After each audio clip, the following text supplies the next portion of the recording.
جب تک جیوں میں آقا کوئی غم نہ پاس آئے، کوئی غم نہ پاس آئے۔ عزیزان گرام وقار، آج کی اس محفل پاک میں رسول پاک صلی اللہ تعالی علیہ وسلم کی حیات طیبہ میں دو اہم عنوان ہیں جن کا تذکرہ آج ضروری ہے۔ ہمارا عنوان سخن ہوگا رسول کریم صلی اللہ تعالی علیہ وسلم عام بشر ہیں یا نوری بشر ہیں۔ دوسری چیز، اس بات پر بھی میں انشاءاللہ العزیز کچھ گفت و شنید کرنے کی سعادت حاصل کروں گا کہ ہمارے نبی صلی اللہ تعالی علیہ وسلم اب بھی زندہ ہیں یا نہیں۔ دو چیزیں ہو گئی ہیں، حضور صلی اللہ تعالی علیہ وسلم کی بشریت اور حضور پاک صلی اللہ تعالی علیہ وسلم کی وفات کے بعد حیات، اس کو کہتے ہیں حیات النبی۔ اس مسئلے میں ہمارا اور کچھ دوسرے لوگوں کا اختلاف تو ہے ہی، لیکن جماعت دیوبند میں بھی دو فرقے ہیں اس مسئلے کو لے کر، حیاتی اور مماتی۔ شاید یہاں لوگوں کو معلوم نہ ہو، بعض حضور صلی اللہ تعالی علیہ وسلم کی حیات کے قائل ہیں اور بعض حضور کو مردہ تصور کرتے ہیں۔ بہرحال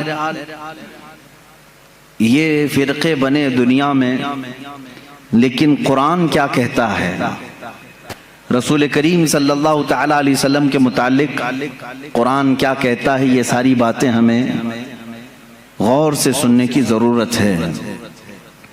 عزیزان گرامی، پہلی بات تو یہ ہے کہ قرآن پاک میں اللہ تعالیٰ نے فرمایا اے رسول آپ فرما دیں کہ میں تمہاری طرح بشر ہوں۔ تو لوگ اس آیت کو دلیل بنا کر کے کہتے ہیں جب رسول خود کہہ رہے ہیں میں تمہاری طرح بشر ہوں، تو رسول کو اگر ہم کہیں ہماری طرح وہ بشر ہیں تو اس میں کیا مذائقہ ہے؟ میرے عزیزو، بہت بڑا مذائقہ ہے۔ بادشاہ اگر عجز و انکساری میں کہہ دے کہ میں قوم کا خادم ہوں تو آپ اس کو خادم کہہ کر نہیں پکار سکتے۔ اگر آپ یہ دلیل لے کر کے آئیں گے بادشاہ خود کہہ رہا ہے، میرے عزیز وہ اس کا عجز ہے، اس کی انکساری ہے، تواضع ہے۔ رہی بات قرآن میں 3 جگہ پر تقریباً اس طرح کی بات آئی کہ رسول کریم صلی اللہ تعالی علیہ وسلم فرما دیں کہ میں تمہاری طرح بشر ہوں۔ یہاں تک نہیں پڑھنا چاہیے آیت، آگے کی آیت یہ ہے یوحا الیہ، مجھ پر اللہ کی طرف سے ڈائریکٹ وحی بھی آتی ہے۔ اگر رسول عام بشر ہیں تو پھر یہ وحی کیسے آتی ہے؟ حضور پاک صلی اللہ تعالی علیہ وسلم کو اسی آیت میں ایک دوسری خصوصیت اللہ نے بیان کر دی، اے رسول آپ فرما دیں کہ میں تمہاری طرح بشر ہوں، مجھ پر وحی آتی ہے۔ یہ مسئلہ یہاں پر ڈسکس کرنے کی وجہ کیا بنا، ضرورت کیا ہے؟ ہر آیت کا پس منظر ہے، شان نزول ہے۔ جو آیتیں نازل ہوئی ہیں ان آیتوں کے نازل ہونے کا کوئی نہ کوئی سبب رہا ہے، اس کو کہتے ہیں شان نزول۔ آیت کا شان نزول کیا ہے؟ اگر اس سے کوئی بندہ واقف نہیں ہے تو اسے دین کے معاملات میں ڈسکس کرنے کا کوئی حق بھی نہیں ہے۔ وہ بعد میں کیا کرے گا؟ آیتیں اتری تھی کافروں کے لیے، وہ مومنوں پہ فٹ کرے گا۔ آیتیں اتری تھی مشرکین مکہ کے لیے، وہ اولیاء پہ فٹ کرے گا۔ جس کو شان نزول نہیں معلوم ہے وہ ادھر کی آیت ادھر چسپاں کرے گا، ادھر کی آیت ادھر لگا دے گا۔ شان نزول قرآن کا ایک علم ہے، تفسیر قرآن کا ایک علم ہے، اور اس پر باضابطہ مفسرین نے کتابیں لکھی ہیں، پوری کتابیں ہیں کہ کون کون سی آیت کس موقع پہ نازل ہوئی، واقعہ کیا چل رہا تھا۔ اسی طرح میں آپ کو یہ بھی بتا دوں کہ یہاں پر اللہ کے رسول صلی اللہ تعالی علیہ وسلم کو بشر کہنے کا حکم ہوا۔ آپ فرما دیں لوگوں سے کہ میں بھی بشر ہوں۔ بشر کا مطلب ہوتا ہے انسان، میں بھی بشر ہوں، آپ بھی بشر ہیں، حضور صلی اللہ تعالی علیہ وسلم بھی بشر ہیں۔ لیکن اس میں کچھ لوگ دھوکہ کھا گئے. رسول کو کہنے کا حکم ہوا ہے وہ بھی بشر ہیں تو ہم بھی کہیں گے رسول ہماری طرح بشر ہیں. میرے عزیز تجھے یہ پوری تفصیل سمجھنی ہوگی کہ اللہ نے کیوں فرمایا رسول کو اپنی طرح بشر. رسول کو کیوں حکم ہوا کہ آپ کہہ دیں بشر ہیں؟ وجہ یہ تھی کہ اس زمانے میں دو قومیں تو بگڑی تھیں، ایک یہودی اور دوسرے عیسائی. ان کے پاس اللہ کی کتابیں تھیں، اللہ کی کتابیں تھیں. یہودیوں کے پاس تورات بھی تھی، انجیل بھی تھی. عیسائیوں کے پاس انجیل تھی، نبی بھی آئے ان کے پاس. لیکن یہ قومیں کیسے بگڑی؟ اپنے اپنے زمانے کے نبیوں میں جب انہوں نے حیرت انگیز معجزات دیکھے تو غلو کر گئے. غلو کا مطلب ہوتا ہے اور کر دینا کسی کے مرتبے کو بڑھا کر کے. حضرت عزیر علیہ السلام ایک نبی ہیں، اللہ نے ان پر نیند طاری کر دی، وہ 100 سال تک سوتے رہے. قرآن پاک میں اللہ نے اس کا تذکرہ بیان فرمایا ہے 3 پارے میں، سورہ بقرہ ہی میں ہے. 100 سال تک ایک ہی مقام پر سوتے رہے. پھر 100 سال کے بعد مولا نے دوبارہ انہیں اٹھایا اور وہ اپنی قوم کے پاس آئے. ان کے بچے ان سے بڑی عمر کے ہو چکے تھے، یہ غالباً 33 یا 35 سال کی عمر میں گئے تھے. واپس جب اٹھائے گئے 100 سال کے بعد تو ان کی جو عمر تھی وہی تھی، لیکن جو قوم کی عمر تھی وہ 100 سال آگے جا چکی تھی. اب اس معجزے کو دیکھ کر کے کئی لوگ ششدر رہ گئے. کیا کوئی 100 سال کے بعد دوبارہ اٹھ سکتا ہے؟ کوئی موت کے بعد دوبارہ آ سکتا ہے؟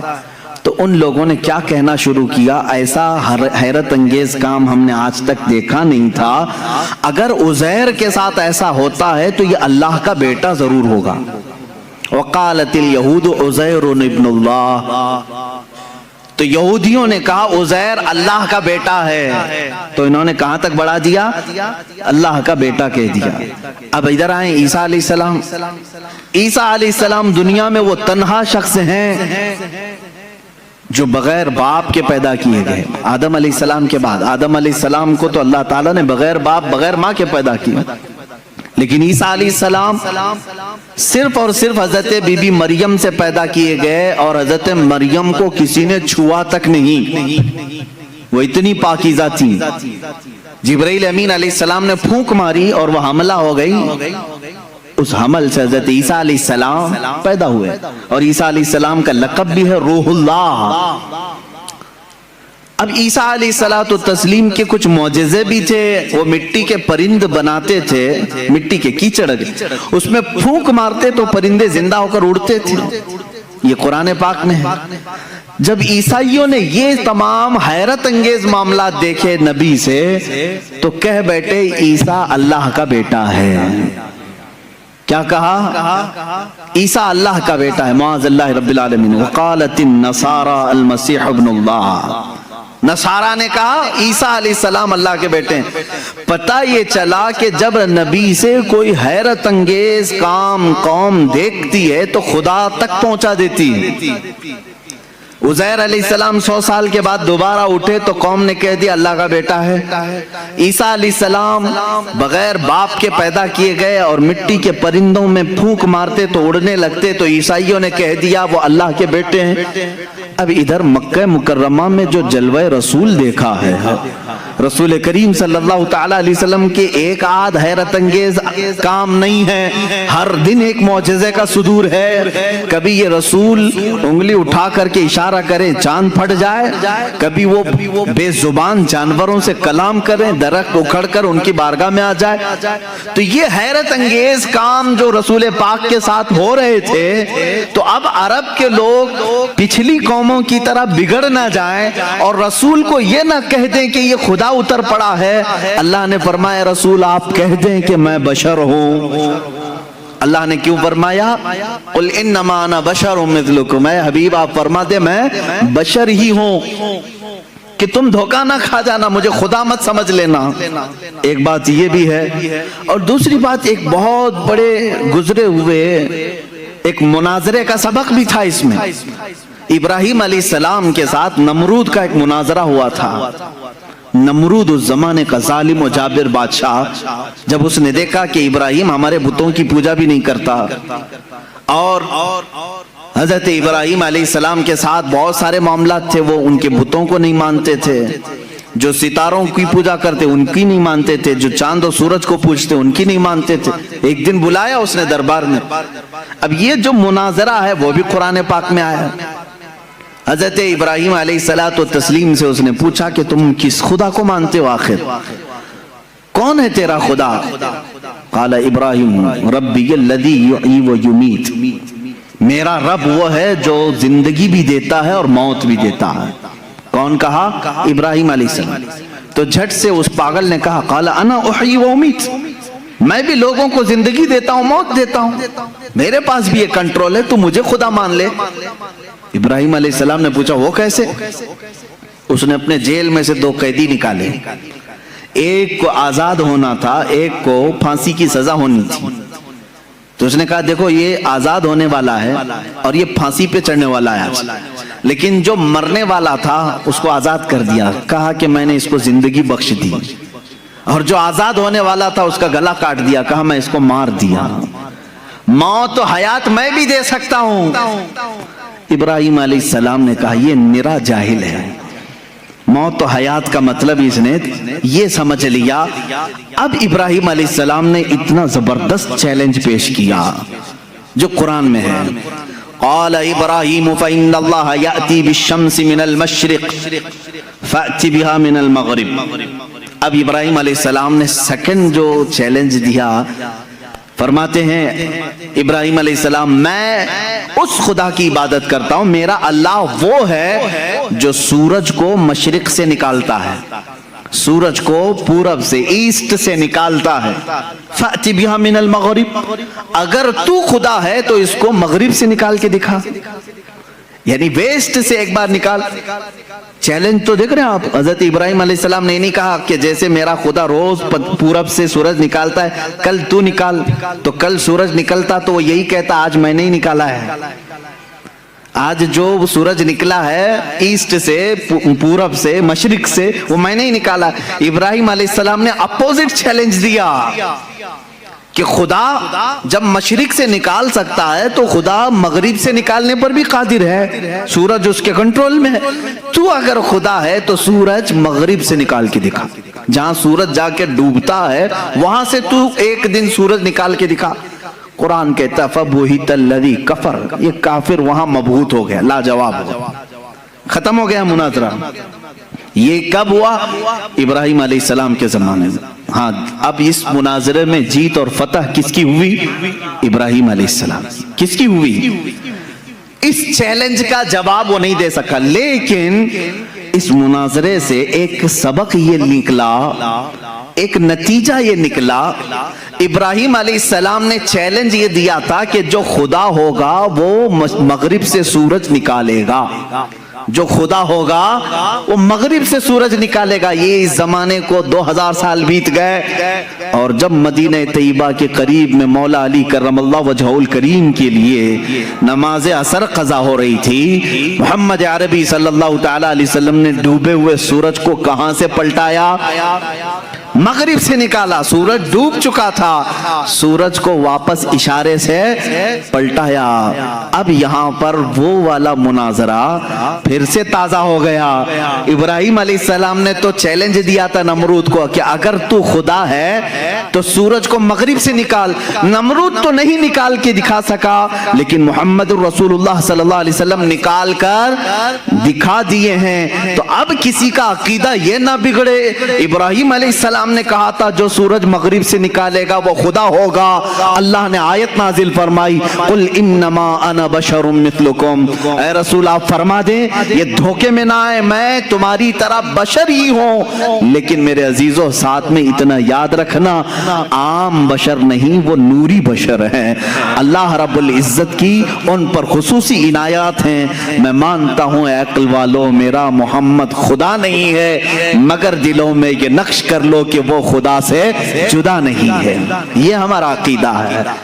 اب یہ نور و بشر کے جو معاملات ہیں یہاں پر کچھ لوگ کنفیوژن پیش کرتے ہیں, ہے نہیں کچھ, لیکن مجھے ضرورت اس بات کی ہے کہ سنیوں کو ان عقائد اور ان معمولات اہل سنت کو میں واضح طریقے سے بیان کر کے بتاؤں. میرے عزیزو، رسول کریم صلی اللہ تعالی علیہ وسلم کو اگر کسی نے خالص نور ہی کہا اور بشر نہیں کہا وہ بھی گمراہ ہے۔ حضور صلی اللہ تعالی علیہ وسلم کی بشریت کا اگر کسی نے انکار کیا وہ بھی کافر ہو جائے گا، گمراہ ہے۔ ہاں اگر کوئی یہ کہتا ہے کہ صرف وہ عام بشر ہیں تو بھی گمراہ ہے۔ عام بشر، عام انسان کہہ رہے تو بھی گمراہ ہے۔ تو کہنا کیا چاہیے؟ حضور پاک صلی اللہ تعالی علیہ وسلم کے لیے اہل سنت و جماعت کا عقیدہ یہ ہے کہ وہ نوری بشر ہیں۔ نوری بشر کا مطلب یہ ہوتا ہے دیکھنے میں تو بشر دکھتا ہے لیکن قدرت میں نوری مخلوق سے بھی بڑھ کر کے ہے۔ فرشتے نور ہیں، انسان بشر ہے۔ فرشتے نوری مخلوق ہیں، انسان بشر ہے۔ اب رسول کو اگر تم نے صرف نور کہا تو فرشتوں میں چلے جائیں گے، صرف بشر کہا تو صرف انسانوں میں۔ رسول ملائکہ کا بھی رسول ہے، انسانوں کا بھی رسول ہے، اس لیے تمہیں یہ کہنا پڑے گا کہ وہ نبی نور والے بھی ہیں اور بشریت بھی ان کے اندر ہے۔ ہمارا عقیدہ یہی ہے کہ وہ نوری بشر ہیں۔ کیا ہیں؟ نوری بشر ہیں۔ میرے عزیزو، اب جن لوگوں نے یہ کہا کہ رسول ہماری ہی طرح ہیں تو یہ تو عقل میں نہیں آتی بات، عقل میں نہیں آتی۔ میں کسی سادے سے مسلمان کو بھی اٹھا کر کے پوچھوں گا وہ توبہ توبہ کرے گا، کیسی بات کر رہے ہو، رسول ہماری طرح ہو سکتے ہیں؟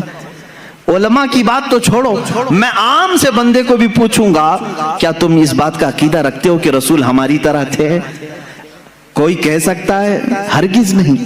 ہاں اس طرح کا کن لوگوں نے کہا تھا؟ دو ہی شخصیات ہیں جن کا قرآن میں ذکر ہے جنہوں نے رسول کو اپنی طرح کہا تھا۔ ایک ابلیس لعین ہے، شیطان مردود ہے، اور دوسرے وہ کفار و مشرکین ہے جو نبیوں کو کہتے تھے، قرآن میں ہے کہ یہ کیسے رسول ہیں، بازاروں میں کھاتے پیتے ہیں، ہماری طرح بازار کرتے ہیں، اٹھتے بیٹھتے ہیں، یہ کیسے رسول ہیں، یہ تو ہماری طرح ہے۔ تو کافروں نے رسول کو اپنی طرح کہا تھا، یا پھر دوسرا کون؟ شیطان نے کہا تھا۔ اب اگر کوئی بھی کہہ رہا ہو انہی دو کیٹیگری میں سے ہوگا، انہی دو کیٹیگری میں سے، یا تو شیطان کے یہ اولاد میں سے ہوں گے، وارثین میں سے ہوں گے، جانشین ہوں گے، یا سجادہ نشین ہوں گے، یا تو پھر کفار و مشرکین کے دلال ہوں گے، ایجنٹ ہوں گے۔ قرآن میں دو ہی لوگوں کا ذکر ہے کہ نبی کو اپنی طرح کہنے والے کفار و مشرکین تھے اور ابلیس لعین۔ شیطان نے کیا کہا تھا جب آدم علیہ السلام کو پیدا کیا گیا؟ اس نے کہا تھا مجھے تو آگ سے بنایا گیا، ان کو مٹی سے کیسے یہ برابر ہو سکتا ہے، میں سجدہ کروں یہ نہیں ہو سکتا۔ بلکہ اس نے برابر کیا، اپنے آپ کو ان سے بھی بڑا سمجھا۔ جیسے آج لوگوں نے کہا ہے نا، کتابوں میں لکھا ہے امتی عمل کرتے کرتے کبھی نبی سے بھی بڑھ جاتا ہے۔ شیطان نے یہی کہا تھا کہ مجھے آگ سے پیدا کیا ہے، میں آدم سے بڑھ گیا ہوں، یہ مٹی سے ہے۔ عزیزان گرامی وقار، اس طرح کے جملوں سے احتراز کرو، پرہیز کرو، اس طرح کے ڈیبیٹ میں جاؤ بھی مت۔ تم رسول کریم صلی اللہ تعالی علیہ وسلم کی حیات طیبہ میں آج نہیں ہو، ان کی ظاہری زندگی میں نہیں ہو کہ تم ان کے بارے میں فیصلے لیتے رہو گے کہ وہ صرف نور تھے، کہ صرف بشر تھے، عام بشر تھے، یا کیا تھے۔ یہ تمام ڈسکشن نہ کرو، قرآن نے ہمیں جتنا کہا ہے اس پر عمل کرو۔ قرآن نے ہمیں یہ کہا وہ بشر تو ہے لیکن عام بشر نہیں، عام بشر نہیں۔ یہاں کوئی بھی یہ نہ کہے، ایک صاحب نے کہا تھا کیا رسول کے دو کان نہیں تھے، رسول کی دو آنکھیں نہیں تھی، رسول کی ایک ناک نہیں تھی، رسول کے دو پاؤں دو ہاتھ نہیں تھے، پھر آپ الگ کیوں کہتے ہیں؟ ایک صاحب نے یہ بھی ایسے ہی مار دیا انہوں نے برابری کے لیے۔ جب ان پر سخت گرفت کی جانے لگی تو کہے وہ بھی تو انسان ہی تھے نا، ان کی دو آنکھیں تھی، دو کان تھے۔ میرے عزیز، اگر ایسے ہی برابری کا معاملہ رہے تو سور کے بھی دو کان ہیں، تیرے بھی دو کان ہیں، کتے کی بھی دو آنکھیں ہیں، تیری بھی دو آنکھیں ہیں۔ کیا میں نے کبھی کہا کہ تو دیکھنے میں کتے کی طرح دکھتا ہے؟ میں نے نہیں کہا۔ برابری کے یہ اصول نہیں ہوتے۔ دو کان ہونا برابری کی ضرورت معیار نہیں ہے، دو آنکھ ہو جانا یہ برابری کا معیار نہیں ہے۔ ذرا تم اپنے گریبان میں جھانک کر کے دیکھو، جو رسول کو اپنی طرح بشر کہے، کیا زندگی میں کبھی تمہارے پاس جبرائیل آیا ہے؟ کیا کبھی زندگی میں تمہارے پاس جبرائیل آیا ہے؟ برابری کہنے والے سے میرا سوال ہے، کیا زندگی میں کبھی تجھے معراج کا بلاوا آیا ہے؟ کیا زندگی میں کبھی تجھے انبیاء کی امامت کا شرف ملا ہے؟ کیا کبھی تیری زندگی میں ایسا ہوا کہ تو سو گیا ہو، جنت سے تجھے کھلا پلا دیا گیا ہو؟ وہ خصوصیات تو میرے مصطفیٰ کو عطا تھی، یہ رسول کریم صلی اللہ تعالیٰ علیہ وسلم کی عنایات تھی۔ اللہ کے نبی صلی اللہ تعالیٰ علیہ وسلم عید کی نماز پڑھانے کے لیے مدینے سے باہر تشریف لائے ہیں اور کھلے میدان میں نماز پڑھا رہے ہیں۔ صحابہ فرماتے ہیں جب تک میرے آقا صلی اللہ تعالیٰ علیہ وسلم خطبہ دیتے رہے، نماز پڑھاتے رہے، آسمان کا ایک ٹکڑا ابر بن کر چھاؤں پیش کرتا رہا، سایہ بن کر کے سایہ افغن رہا، اور ہمیشہ میرے آقا صلی اللہ تعالیٰ علیہ وسلم جب کبھی دھوپ میں چلتے تھے تو آسمان کا ایک ٹکڑا ساتھ ساتھ چلتا تھا۔ کیا تیرے بھی یہ خصوصیات ہیں؟ تجھے یہ خصوصیات دی گئی ہیں؟ اللہ کے نبی صلی اللہ تعالیٰ علیہ وسلم کی ہر چیز کو پاک کہا گیا ہے، ان کے لباس کو پاک کہا گیا ہے، ان کے جسم سے ریلیٹڈ ہر چیز کو پاک کہا گیا ہے۔ کیا تیرے لیے یہ خصوصیات ہیں؟ میں نے اس سے قبل حضور پاک صلی اللہ تعالیٰ علیہ وسلم کے معجزات کے بیان میں بھی عرض کیا تھا، ان کا لعاب پاک جس چیز پہ لگ جائے وہ شفایاب ہو جائے، ان کا دست مبارکہ جسے لگ جائے وہ آگ میں نہ جھلے، وہ اپنا قدم ناز پتھر پر رکھیں تو وہ نقش اپنے سینے پر لے لے۔ یہ خصوصیات میرے مصطفیٰ کریم صلی اللہ علیہ وسلم کی ہیں۔ تو برابری کا دعویٰ کرنے والا ان میں سے کوئی ایک چیز لا سکتا ہے؟ جب نہیں ہو سکتا تو اس طرح کی اندھا دھند تیر اندازی بھی نہیں کرنی چاہیے، ادھر کی ادھر کی پھینکا پھینکی نہ کریں۔ دین کے معاملات میں امت کو ادب سکھایا جائے تو ہم پوری زندگی عمل کر کے بھی کسی صحابی کے درجے کو نہیں پہنچ سکتے، رسول بہت دور کی بات ہے۔ اللہ کے نبی صلی اللہ تعالیٰ علیہ وسلم کے متعلق یہ عقیدہ رکھیں کہ وہ نوری بشر ہیں۔ کیا ہیں؟ وہ نوری بشر ہیں۔ اب یہاں سے معاملہ ہے رسول پاک صلی اللہ تعالیٰ علیہ وسلم کی حیات کے متعلق۔ ظاہر سی بات ہے تم جب یہ عقیدہ رکھ لو گے کہ وہ عام بشر نہیں ہیں، تب اس ایکسپشن سے بہت سارے عقیدے آپ کے نکلیں گے۔ اگر کوئی آپ سے یہ سوال کرے کہ میاں سارے لوگ قبر میں جاتے ہیں، سب کا اختتام قبر ہے، دفن کیا جاتا ہے، سب مٹی میں ملتے ہیں، رسول کے ساتھ بھی ایسا ہوا ہوگا، تو آپ یہ کہیں یہ عقیدہ یہیں سے شروع ہوا جہاں تو نے رسول کو اپنی طرح سمجھا، اپنی طرح سمجھا، وہیں سے تو نے یہ بھی رزلٹ نکال لیا ہمارے مردے سڑتے ہیں تو رسول کا بھی جسم پاک اس طرح ہو گیا ہوگا، معاذ اللہ رب العالمین۔ تم یہاں سے عقیدہ بدل لو، رسول ہماری طرح نہیں تھے، آگے کی ساری منزلیں محبتوں میں تمہاری شمار ہوں گی، ساری عظمتوں کے تم قائل ہو جاؤ گے۔ حضور پاک صلی اللہ تعالیٰ علیہ وسلم کے بارے میں اگر میں یہ کہوں، ان کے جسم ناز کی بات تو چھوڑو، 14 صدیاں گزر گئیں، ان کے جسم پاک سے کٹے ہوئے بال جو آج بھی رکھے ہیں وہ سڑ گل کر کے کہیں ختم نہیں ہوئے، نہ ان کو آگ جلا سکی، پوری کائنات میں آج بھی وہ روشنیاں بکھیر رہے ہیں، ہزاروں عشاق کے سینے میں عشق مصطفیٰ جلا بھی رہے ہیں، جلا بخش رہے ہیں، تو رسول پاک کے جسم ناز کی کیا بات ہے۔ بلکہ بزرگوں نے فرمایا وہ حصہ جو رسول پاک کا جسم لگا ہوا ہے قبر پاک، اس کو کہا گیا ہے وہ عرش اعظم سے بھی افضل ہے۔ ادب گاہست زیر آسماں از عرش نازک تر، نفس گم کردہ می آیت جنید و با یزیدی جا۔ فارسی میں کہا گیا ہے عرش سے بھی نازک ترین ایک جگہ ہے آسمان کے نیچے۔ کون سی جگہ ہے؟ یہ وہی لحد مصطفیٰ ہے جہاں جنید بغدادی اور با یزید بستامی بھی حاضری دیتے ہیں تو اپنی سانسوں کو روک لیا کرتے ہیں کہ نکلنے والی سانسوں سے کہیں بے ادبی نہ ہو جائے۔ یہ وہ مقام ہے لحد مصطفیٰ صلی اللہ تعالیٰ علیہ وسلم، قبر مصطفیٰ کی اتنی افضلیت ہے۔ اسی لیے اعلیٰ حضرت فاضل بریلوی رحمت اللہ تعالیٰ علیہ سے کسی نے پوچھا کہ مکہ افضل ہے کہ مدینہ افضل ہے؟ یہ بھی معاملات آتے رہتے ہیں، مکہ افضل ہے کہ مدینہ افضل ہے؟ تو اعلیٰ حضرت رضی اللہ تعالیٰ عنہ نے اس کے جواب میں یوں فرمایا، طیبہ نہ صحیح افضل مکہ ہی بڑا زاہد۔ طیبہ نہ صحیح افضل، مکہ ہی بڑا زاہد، ہم عشق کے بندے ہیں کیوں بات بڑائی ہے۔ سنتے ہیں کہ محشر میں صرف ان کی رسائی ہے، گر ان کی رسائی ہے لو جب تو بنائی ہے۔ میرے عزیزو، آپ نے یہ فرمایا جو لحد پاک رسول پاک کے جسم سے لگی ہوئی ہے وہ خانہ کعبہ سے بھی افضل ہے۔ اس کی وجہ کیا ہے؟ رسول کریم صلی اللہ تعالیٰ علیہ وسلم کا جسم ناس خانہ کعبہ سے افضل ہے۔ کعبے کو مطہر کس نے بنایا؟ کعبے کو اس عظمت والا، یعنی وہ تو بتوں میں گھر گیا تھا کعبہ، کعبے کے اندر کئی 100 بت رکھ دیے گئے تھے، اس کعبے کو طہارت کس نے بخشی؟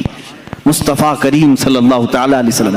کعبے کے ارد گرد اس وقت لوگ ننگا طواف کرتے تھے کپڑے اتار کر کے، میرے آقا صلی اللہ تعالیٰ علیہ وسلم نے طواف کرنے والوں کے آداب بتائے۔ عزیزان گرامی، تم اگر یہاں بیٹھ کر کے فیصلہ کرو گے کون افضل ہے کون نہیں افضل ہے، یہ تمہارے بس کی بات نہیں، خود کعبے سے ہی پوچھو۔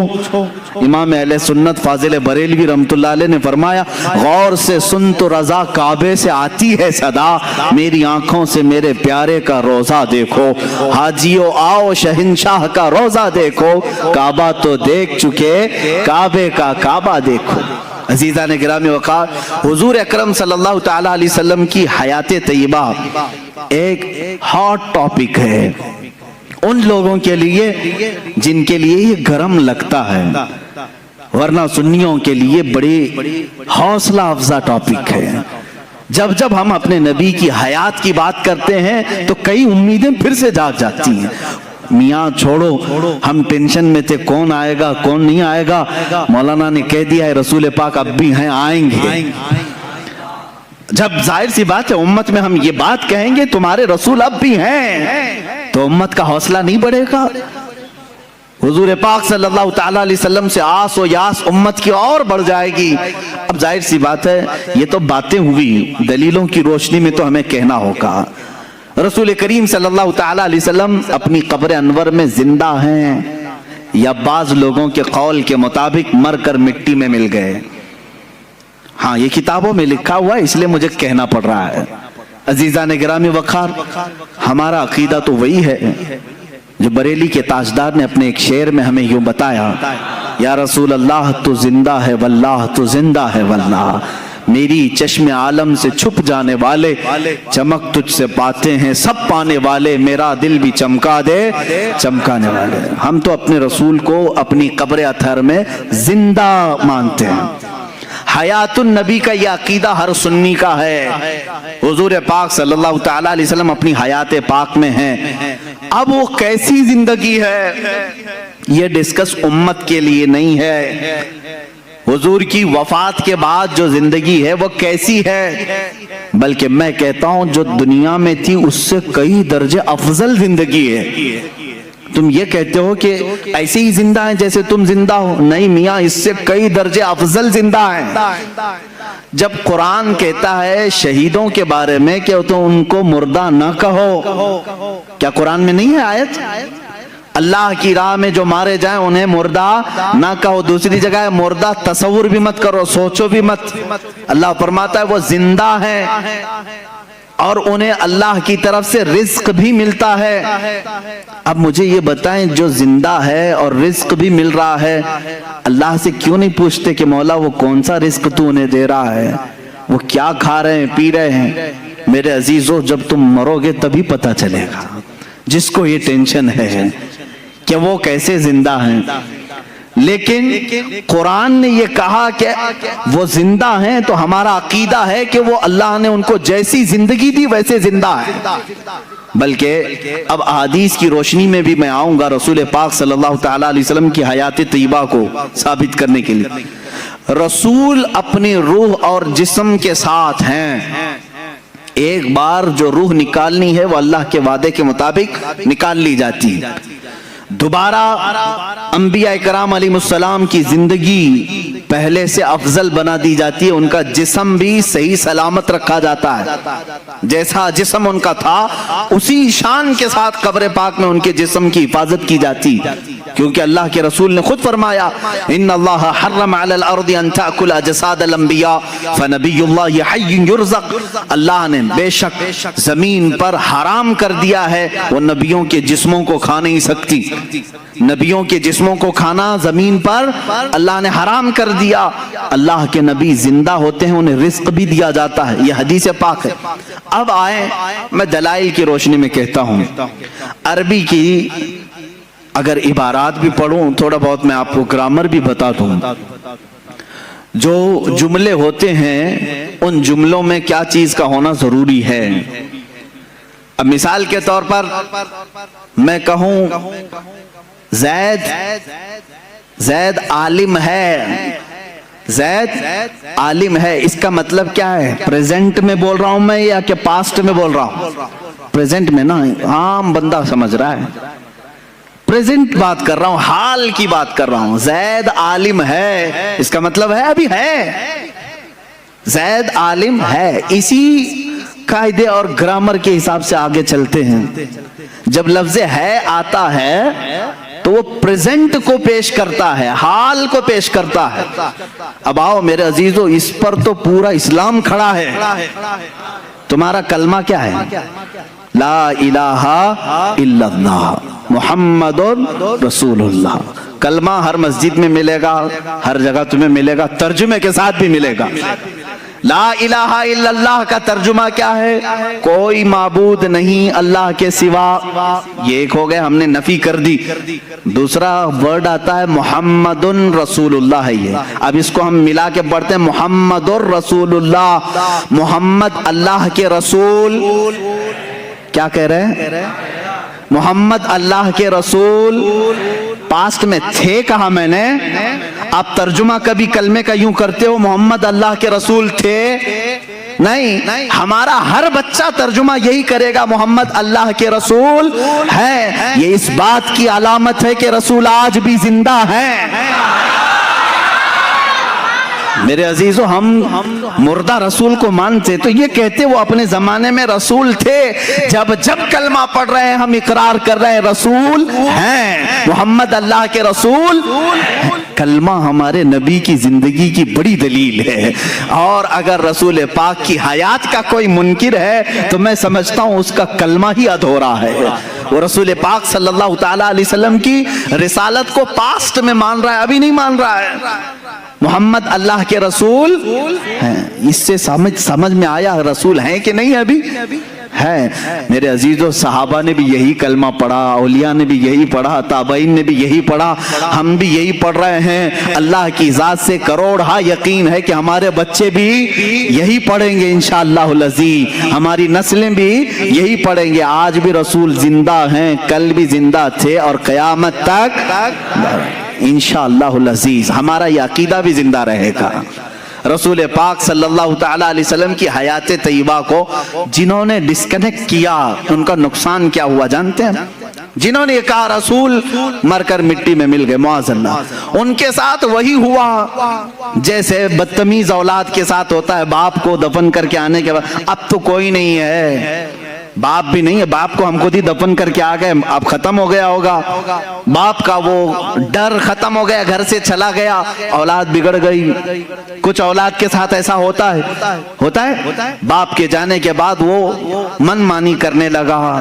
میرے عزیزو، جس کا تصور یہ ہے رسول اب بھی زندہ ہے اور مجھے دیکھ رہے ہیں، اس کے دل میں ہمیشہ اپنے رسول کی عظمت برقرار رہتی ہے، ہمیشہ اپنے رسول کے بارے میں اس کے دل میں ایک ہیبت رہتی ہے۔ اللہ کے رسول ہیں۔ جب مدینہ طیبہ جاتے رہتے ہیں، کیا سوچ کر جاتے ہیں لوگوں؟ وہاں جانے کے وقت قدم لڑکھڑانے لگتے ہیں، رسول اپنی قبر سے مجھے دیکھ رہے ہوں کہ میں کیا منہ لے کر کے رہوں۔ اور اگر کوئی یہ سوچ کر جاتا ہے نہیں وہ تو عام قبروں کی طرح مر کر ختم ہو گئے، میرے عزیزو، پھر ان کے دلوں میں ادب بھی نہیں رہتا، مدینے جانے کا بھی کوئی تصور نہیں رہتا۔ لیکن دیکھا ہے ہم نے جنہوں نے رسول پاک کو اپنی قبر انور میں زندہ تسلیم کیا، ان کا ادب بھی اتنا بڑھ جاتا ہے۔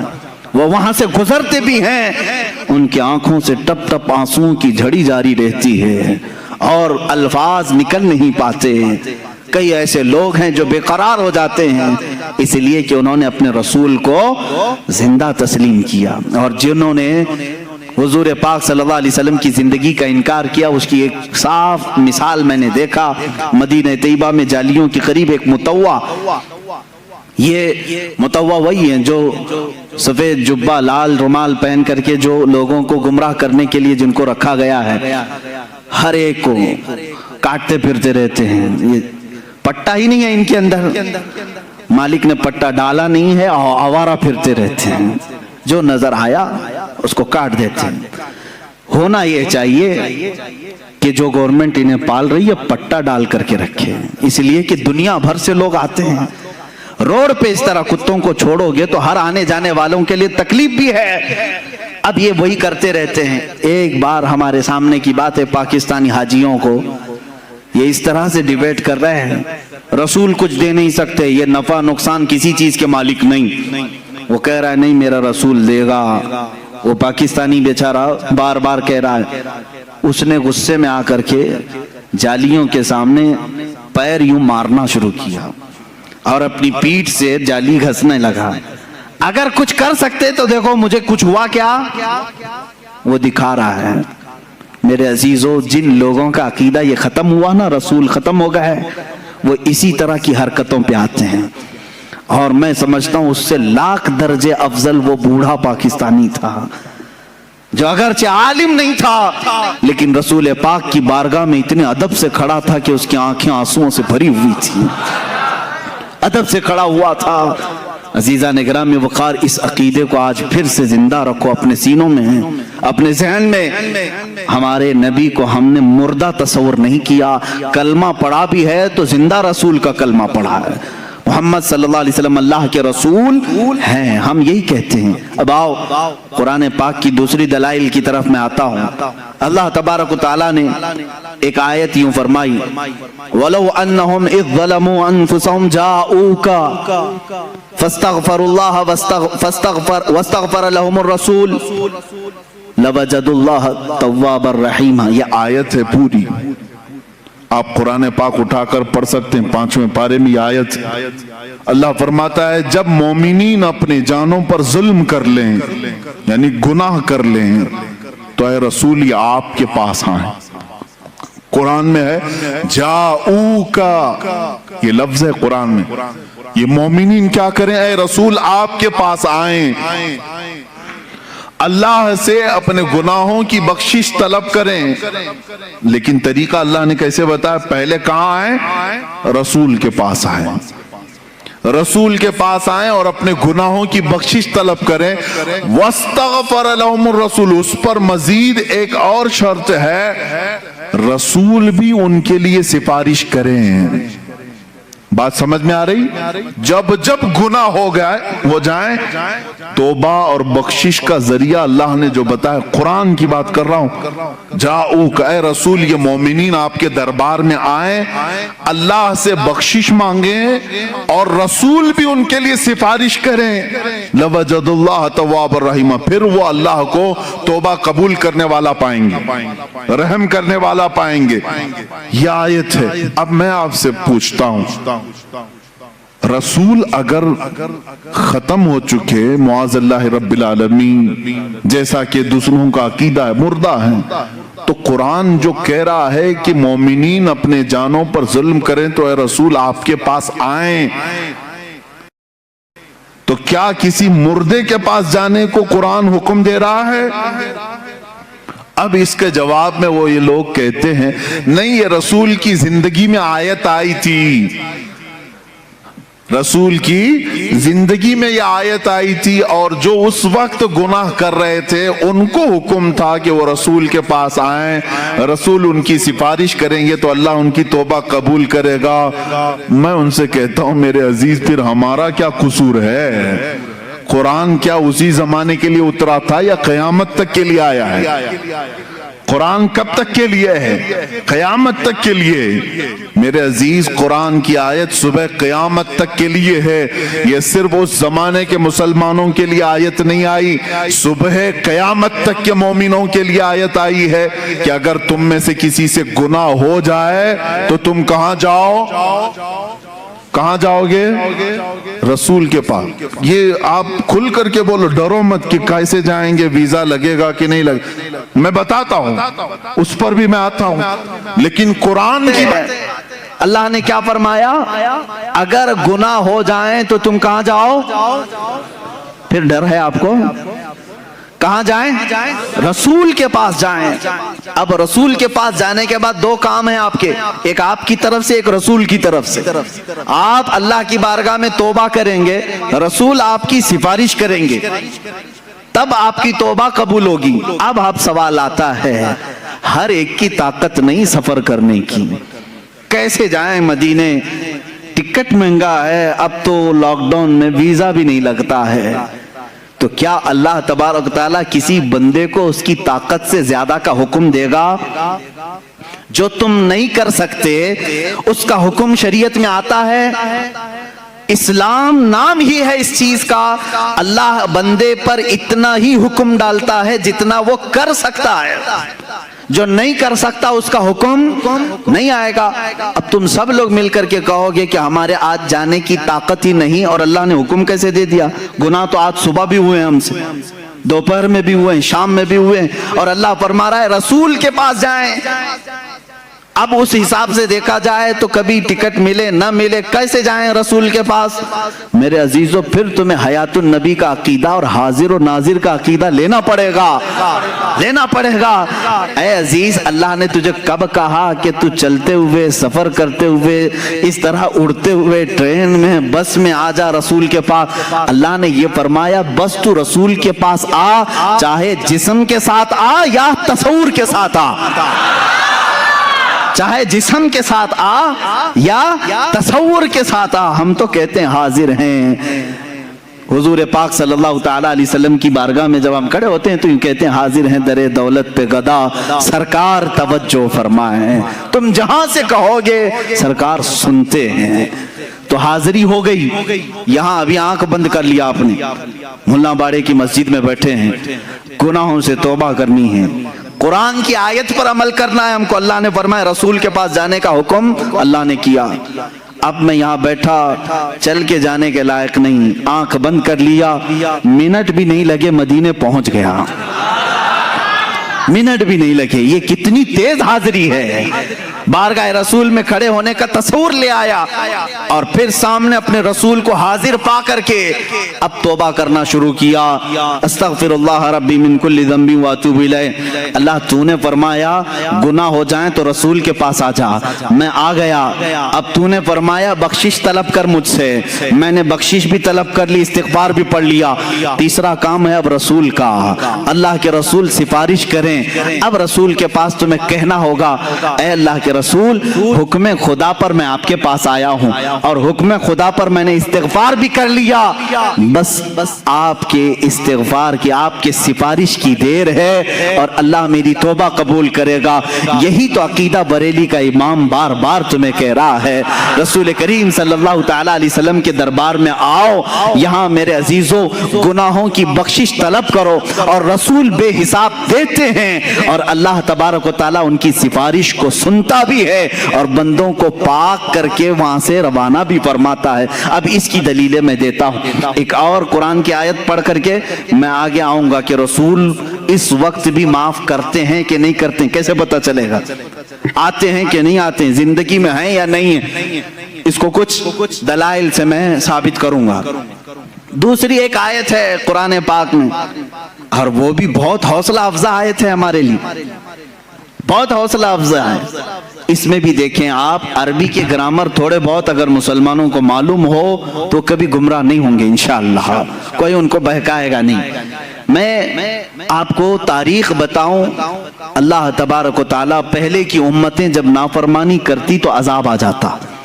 قوم لوط پر بہت بھیانک عذاب آیا ہے، قوم سمود پر بھیانک عذاب آیا، نوح علیہ السلام کی قوم پر بہت بھیانک عذاب آئے، شعیب علیہ السلام کی قوم پر بہت عذاب آئے۔ سب قومیں جب نافرمانی کرتی تو ان کے عذابات بھی کیسے تھے؟ بعض قوموں کو خنزیر بنا دیا گیا، بعض کو بندر بنایا گیا، بعض کے لیے زمین پھٹ گئی، سب اندر چلے گئے، بعض کے لیے آسمان سے پتھر برسائے گئے، نوکیلے پتھر، وہ برستے تھے تو ان کی کھوپڑیاں پڑ جاتی تھیں۔ تو یہ سخت ترین عذابات آئے، لیکن اللہ تعالیٰ نے رسول پاک صلی اللہ تعالیٰ علیہ وسلم کی اس گنہگار امت جس میں ہم اور آپ ہیں، ہمیں ایک تحفہ دیا۔ اب اللہ تعالیٰ فرماتا ہے وَمَا كَانَ اللَّهُ لِيُعَذِّبَهُمْ، اللہ تعالیٰ اب اس امت پر ویسے عذاب نازل نہیں کرے گا، اللہ کی طرف سے ہے یہ۔ تمہارے اندر گناہ آج بھی وہ سارے ہیں جو پچھلی امتوں میں تھے، لواطت بھی ہے، آج ناپ تول میں کمی یہ بھی ہے، زنا بھی ہے، چوری بھی ہے، یہ سب گناہوں میں جب وہ قومیں ملوث ہوتی تھی تو عذاب آتا تھا۔ آج نہیں ہے عذاب، ہے خسف اور مسخ کا عذاب، باقی دوسرے عذابات تو آئیں گے، وہ تو آ ہی رہے ہیں، لیکن جو بڑے عذاب، آسمان سے پتھروں کے بارش، خنزیر کی شکل بن جانا، بندر کی شکل بن جانا، سارے انسانوں کی ایسا عذاب آیا نہیں آئے گا۔ رب تعالیٰ نے یہ فرمایا اب اس امت پر اللہ ویسا عذاب نہیں نازل کرے گا۔ کیوں مولا؟ کیوں اب ایسا عذاب نہیں آئے گا؟ 9ویں پارے کی آیت سورہ انفال میں اللہ فرماتا ہے وَأَنْتَ فِيهِمْ، اس لیے کہ میرا محبوب تمہارے درمیان میں ہے، میرا محبوب تمہارے درمیان میں ہے۔ میرے عزیزو، اللہ نے فرمایا وَأَنْتَ فِيهِمْ، آپ ان کے بیچ میں ہیں۔ اب یہاں پر بھی وہی قاعدہ ہے جو کلمے کا میں نے بتایا، رسول کو اس وقت کہا گیا تھا آپ ان کے بیچ میں ہیں، وہ 100 سال پہلے بھی ہمارے بیچ میں تھے، 1000 سال پہلے بھی ہمارے بیچ میں تھے، کل بھی ہمارے بیچ میں تھے، آج بھی ہمارے بیچ میں ہیں، اور رسول پاک صلی اللہ تعالیٰ علیہ وسلم ہمارے درمیان ہیں۔ یہ کون کہہ رہا ہے؟ اللہ رب العزت۔ کہاں فرما رہا ہے؟ قرآن پاک میں۔ اگر تم کہتے ہو رسول نہیں ہے، مر کر ختم ہو گئے، تو پھر میں کہتا ہوں عذاب آ جانا چاہیے، عذاب آ جانا چاہیے، پتھر برسنا چاہیے، کم سے کم ان پہ تو برسنا چاہیے جو رسول کو مر کر ختم کر دیے۔ نہیں نا، ان کے عقیدہ رکھنے سے رسول ختم تو نہیں ہوتے۔ رسول پاک صلی اللہ تعالیٰ علیہ وسلم اپنی قبر انور میں زندہ ہیں، اور اسی وجہ سے اللہ تعالیٰ نے بھیانک عذابوں کو روک لیا ہے، بھیانک عذاب روک لیے گئے ہیں۔ عزیزان گرامی وقار، یہاں سے یہ بات ثابت ہوئی کہ رسول پاک صلی اللہ تعالیٰ علیہ وسلم اپنی امت کے درمیان ہمیشہ رہیں گے، ہمیشہ رہیں گے۔ وَأَنْتَ فِيهِمْ۔ اور ایک بات میں آپ کو بتا دوں، ایک بڑی بات، میلاد بھی ہم منا رہے ہیں، اور میلاد ہی کے یہ تو مجالس ہے نا، میلاد کی محفلیں ہیں۔ اب یہاں سے کچھ چیزیں سمجھنی پڑتی ہیں۔ دیکھیں، دنیا کا ایک اصول ہے، جس کے لیے محفل سجاتے ہیں، جس کے لیے محفل سجاتے ہیں، جب تک وہ رہتا ہے تب تک محفل ہے کہ نہیں؟ جب تک وہ رہتا ہے تب تک وہ محفل ہے۔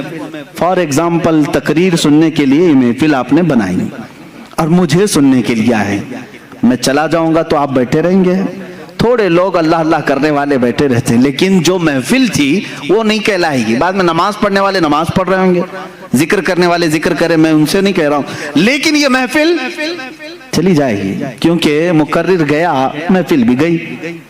دولہا آتا ہے، دولہا کے آنے سے پہلے سٹیج بھی سجا ہے، کرسی بھی لگی ہے، باراتی بھی کھڑے ہیں، سب انتظار میں ہے نا۔ دولہا آیا، شام تک رکا، دلہن کو لے کر گیا، باراتی اب کیا کریں گے؟ کھانا بھی ختم ہو گیا، وہاں ہال میں رات تو نہیں بتائیں گے، چلے جائیں گے۔ اور ڈیکوریٹر کیا کرے گا؟ ڈیکوریشن نکال لے گا، کرسی ہٹا دی جائے گی، سٹیج ختم ہو جائے گا۔ یہی تو اصول ہے نا دنیا کا، جس کے لیے محفل سجی ہے وہ جائے گا تو محفل بھی ختم ہو جائے گی۔ اب میں آؤ حدیث پاک سناتا ہوں۔ اللہ کے نبی صلی اللہ تعالیٰ علیہ وسلم فرماتے ہیں، رب ذوالجلال اپنے رسول سے فرما رہا ہے، لولاک لما خلقت الدنیا والافلاک والارضین، اے رسول اگر آپ کو دنیا میں بھیجنا نہ ہوتا تو نہ میں آسمانوں کو بناتا، نہ زمینوں کو بناتا، نہ دنیا کو بناتا۔ کچھ نہیں بناتا اگر آپ کو دنیا میں بھیجنا نہ ہوتا۔ پتہ یہ چلا اللہ رب العزت نے یہ ساری کائنات میرے محبوب کے لیے سجائی ہے، اپنے حبیب کے لیے سجائی ہے۔ اور رسول آنے والے تھے، ان کے آنے سے پہلے 1,24,000 انبیاء کو براتی بنا کر بھیجا گیا ہے، انتظار میں بھیجا گیا ہے۔ آسمان کا شامیانہ تانا گیا، زمین کا بچھونا بچھایا گیا، ستاروں کی چمکاہٹ جگمگاہٹ لگائی گئی، چاند و سورج کو لائٹنگ کے طور پر کائنات میں سجایا گیا ہے، اور یہاں پر درختوں کے پھل پودے سارے یہ سجاوٹ میں اللہ رب العزت نے ہر چیز فرما دی، اور انسانوں کے بھی ایک عظیم جھرمٹ رکھا۔ اور اس کے بعد اللہ کا وہ محبوب دولہا بن کر 12 ربیع الاول شریف کو آیا، جس کے انتظار میں ساری کائنات تھی۔ چاند بھی اسی کے انتظار میں تھا، سورج بھی اسی کے انتظار میں تھا، آسمان بھی اسی کے انتظار میں ہے، زمین بھی اسی کے انتظار میں ہے، انبیاء بھی اسی کے قصیدے پڑھ کر کے دنیا سے گئے۔ اب وہ رسول دولہا بن کر کے آیا، اپنی حیات طیبہ کے 63 سالہ اس رسول پاک نے ظاہری زندگی میں گزارے۔ اب میں آپ سے سوال کرتا ہوں، رسول 63 سال کے بعد اپنے آپ کو پردہ فرما لیا، ہمارے چشم عالم سے روپوش ہوئے۔ مجھے بتاؤ، دولہا دنیا سے گیا ہے، میں پوچھتا ہوں چاند تو کیوں چمک رہا ہے، سورج ابھی کیوں باقی ہے، زمین کیوں ابھی تک ٹھہری ہے، آسمان کا شامیانہ کیوں لگا ہے، یہ پیڑ پودے ابھی تک کیوں باقی ہیں، یہ کیوں ہیں؟ دولہا چلا گیا، ڈیکوریشن ختم ہونی چاہیے، دولہا گیا، ساری سجاوٹ جانی چاہیے۔ تو تمہیں چاند جھلا کر کے کہے گا، جلال میں سورج کہے گا، نادان تو کیا سمجھ رہا ہے، دولہا گیا نہیں، دولہا اب بھی موجود ہے، دولہا اب بھی موجود ہے۔ چاند کی جگمگاہٹ، سورج کا یہ چمکنا، تاروں کی جلملاہٹ، اور پیڑ پودوں کی خوبصورتی، یہ سمندروں کا لہلہانا، زمین کا بچھونا، آسمان کا آشیانہ، یہ اس بات کی غماز ہے، اس بات کی دلیل ہے کہ دولہا اب بھی ہمارے درمیان موجود ہے۔ یہ اور بات ہے کہ چند عالم کے لیے وہ اپنے آپ کو پردے میں رکھا ہے، پھر دولہا اپنی اور اعلیٰ شان کے ساتھ قیامت کے دن رونما ہوگا۔ یہ رسول پاک کی حیات کی سب سے بڑی مثال ہے۔ میرے عزیزوں، میں کہتا ہوں دولہے کے لیے سجایا گیا تھا تو سجاوٹ ختم ہونی چاہیے کہ نہیں؟ سجاوٹ ختم ہو جانی چاہیے تھی، یہ سجاوٹ آج بھی ہے۔ یہ اسی کی بات کی دلیل ہے کہ وہ دولہا آج بھی موجود ہے۔ وہ جو نہ تھے تو کچھ نہ تھا، وہ جو نہ ہو تو کچھ نہ، وہ اگر نہیں ہے تو پھر کچھ نہیں ہونا چاہیے۔ تمہیں ماننا پڑے گا سب کچھ ہے تو وہ بھی ہیں، سب کچھ ہے تو وہ بھی ہیں۔ وہ جو نہ تھے تو کچھ نہ تھا، وہ جو نہ ہو تو کچھ نہ ہو، جان ہے وہ جہان کی۔ کیا ہے وہ؟ جان ہے وہ جہان کی۔ ارے جان ہے تو جہان ہے، تم سب زندہ ہو، اگر جان ہی نکل گئی تو تم سب مردہ ہو جاتے۔ جان ہے وہ جہان کی۔ رسول پاک صلی اللہ تعالیٰ علیہ وسلم کیا ہے؟ پوری کائنات کی جان ہے، اور جان ہے تو جہان ہے۔ یہی بات تو امام اہل سنت فاضل بریلوی بھی فرماتے ہیں، اللہ کی سرتاب قدم شان ہے یہ، انسان نہیں انسان، وہ انسان ہے یہ۔ قرآن تو ایمان بتاتا ہے انہیں، اور ایمان یہ کہتا ہے میری جان ہے یہ۔ ارے جان اگر چلی گئی تو تم کیوں زندہ ہو؟ جان ہے اب بھی، اور اسی جان کی بدولت یہ گرماہٹ بھی ہمارے اندر ہے۔ اگر یہ تپش آپ دیکھ رہے ہو، یہ حرارت ہمارے جسموں میں دیکھ رہے ہو، تو اسی نور خدا کی برکت ہے۔ وہ رسول پاک کی تربت انہر سے چھن کر آنے والی روشنیاں ہمارے سینوں کو آج بھی منور و مجلہ کی ہوئی ہے۔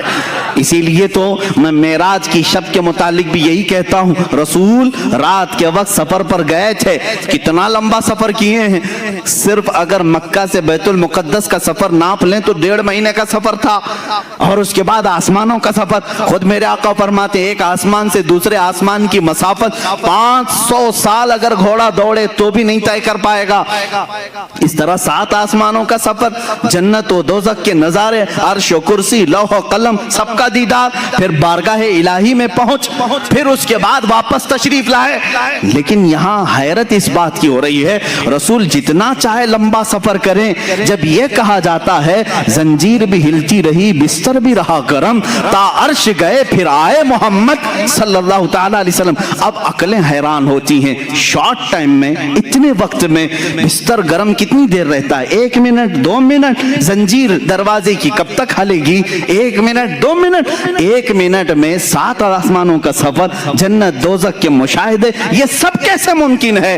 تب بعض محققین نے یہی کہا میرے عزیزو، وہ جانے کائنات ہے، وہ جانے کائنات ہے۔ اللہ نے کائنات کی جان کو اپنی بارگاہ میں بلایا تھا، تو کائنات کا جو نظام تھا، ٹائم تھا، جہاں تھا وہیں رک گیا، اس لیے کہ جان نہیں ہے تو گھڑی بھی نہیں چلتی ہے۔ گھڑی میں ابھی 11 بج رہے ہوں، 10 بج رہے ہوں، سیل نکال لیا تو وہیں رکے گی کہ نہیں رکے گی؟ اور تم 4 گھنٹے کے بعد سیل ڈالو گے تو 4 بجے سے نہیں چلے گی، کہاں سے چلے گی؟ 12 پہ اگر سیل نکالا تھا 12 سے ہی چلنا ہے، اس لیے کہ تم نے اس کی جان نکالی تھی۔ اب جب جان ڈالو گے وہیں سے چلے گی۔ معراج کی شب مصطفیٰ کریم صلی اللہ علیہ وسلم کو رب نے اپنی جلوں میں بلایا، وہ جانے کائنات کو اپنی بارگاہ میں بلایا۔ تو میں کہتا ہوں وہ سفر 500 سال کا تھا کہ 5000 سال کا تھا یا 5 لاکھ سال کا تھا، یہ ہمیں معلوم نہیں، لیکن کائنات کو رسول نے جہاں چھوڑا تھا وہ وہیں رکی تھی۔ جب وہ جانے کائنات واپس آئی تو جہاں وقت رکا تھا وہیں سے پھر چل پڑا۔ یہ ہے معجزہ میرے آقا صلی اللہ علیہ وسلم کا، تمہیں ماننا پڑے گا وہ جانے کائنات ہیں، وہ اصل کائنات ہیں، وہ مقصود کائنات ہیں۔ رسول کریم صلی اللہ تعالیٰ علیہ وسلم کی جب اس حیثیت کو تم سمجھو گے تب پھر تم حضور کے حیات کا انکار نہیں کرو گے۔ حضور پاک کو مردہ مر کر مٹی میں ملنے والا اس طرح کے جسارت والے جرت والے کلمات نہیں بکو گے۔ تمہیں یہ معلوم ہونا چاہیے وہ عام بشر نہیں ہیں، وہ نوری بشر ہیں اور اللہ کے حبیب ہیں، اللہ کے محبوب ہیں۔ اللہ نے جب اپنے فرشتوں کو اتنی طاقت دی ہے تو اپنے خاص محبوب کو کتنی طاقت دی؟ وہ اللہ کے حبیب صلی اللہ تعالیٰ علیہ وسلم حیات میں ہیں۔ اب میں آپ کو بتاؤں حضور اکرم صلی اللہ تعالیٰ علیہ وسلم کی حیات طیبہ بعد وفات اگر نہ ہو تو صحابہ کبھی حضور کے پاس نہیں جاتے۔ ایک صحابی ہیں حضرت ابو ایوب انصاری رضی اللہ تعالیٰ عنہ، نام سنے کہ نہیں؟ حضرت ابو ایوب انصاری میزبان رسول ہیں، سب سے پہلے مدینہ طیبہ میں حضور کی میزبانی کا شرف حاصل کرنے والے، اور صحابہ میں یہ بڑے محترم تھے، معزز تھے، صحابہ ان کی ادب بھی کرتے تھے، حضور پہلے ان کے گھر قیام فرمائے۔ ایک بار ایسا ہوا کہ خلفائے راشدین کا زمانہ ختم ہو چکا تھا، حضرت ابو ایوب تھے اس زمانے میں، امیر معاویہ رضی اللہ تعالیٰ عنہ کا زمانہ بھی ختم ہو چکا تھا تقریباً، یا حضرت امیر معاویہ کے زمانے میں مروان نام کا ایک شخص، مروان بن حکم، یہ مدینے کا گورنر بنایا گیا، مدینے کا گورنر بنایا گیا۔ یہ اس زمانے کی بات ہے جب اہل بیت اطہار کے خلاف یعنی ظلم کی داستانیں ہو رہی تھیں، اہل بیت اطہار پریشان کیے جا رہے تھے۔ حضرت ابو ایوب انصاری رضی اللہ تعالیٰ عنہ یہ ایک بڑے جلیل القدر صحابی ہیں۔ ایک دن مروان حضور صلی اللہ تعالیٰ علیہ وسلم کے روزے پر آیا، اس وقت حجرہ کھلا رہتا تھا، کھولتے تھے بند کرتے تھے، دیکھا حضور کی قبر پر لپٹ کر کے کوئی رو رہا ہے، حضور پاک صلی اللہ تعالیٰ علیہ وسلم کے قبر اطہر کے پاس سر جھکائے کوئی رو رہا ہے۔ مروان پیچھے سے آیا، گورنر تھا، مدینے کا گورنر تھا، پیچھے سے اس نے گردن پکڑی، کہا کون ہے یہ بوڑھا شخص یہاں اس وقت یہاں آیا ہے؟ تو پلٹے بغیر جب انہوں نے آواز دی تو گھبرا گیا، پہچانی ہوئی آواز دکھ رہی، وہ کھڑے ہو گئے تو وہ ڈر گیا، کیونکہ حضرت ابو ایوب انصاری تھے، میزبان رسول تھے۔ اب انہوں نے جو جملہ کہا وہی ہمارا عقیدہ ہے، انہوں نے کہا لم آتی بحجر بل آتی الى رسول اللہ صلی اللہ علیہ وسلم۔ اے مروان تو کیا سمجھ رہا ہے، میں کسی پتھر کے پاس نہیں آیا، میں اللہ کے رسول کے پاس آیا ہوں۔ اب اس صحابی کو پوچھو اللہ کے رسول کے پاس، قبر کو آپ اللہ کا رسول کہہ رہے ہیں؟ قبر کو اللہ کا رسول کہہ رہے ہیں جبکہ قبر میں ہیں حضور، وفات ہو کر کے بھی 40 سال ہو گئے۔ حضرت ابو ایوب کہہ رہے ہیں میں رسول اللہ کے پاس آیا ہوں، اس کا مطلب ہے وہ اللہ کے رسول کو زندہ تسلیم کرتے تھے۔ صحابہ کا بھی عقیدہ یہی ہے جو ہم کہہ رہے ہیں، تو زندہ ہے واللہ، تو زندہ ہے واللہ۔ ایک صحابی نہیں، حضرت سعید ابن مسیب رضی اللہ تعالیٰ عنہ، یہ مشہور تابعی ہیں، افضل ترین تابعی مدینہ طیبہ کے۔ حرہ کا جب موقع پیش آیا، یعنی یزید کی حکومت آئی تو مدینے پر اس نے چڑھائی کروائی تھی، مدینے والوں سے جنگ کیا تھا، جس کی وجہ سے 3 دن تک مسجد نبوی میں نماز نہیں ہوئی۔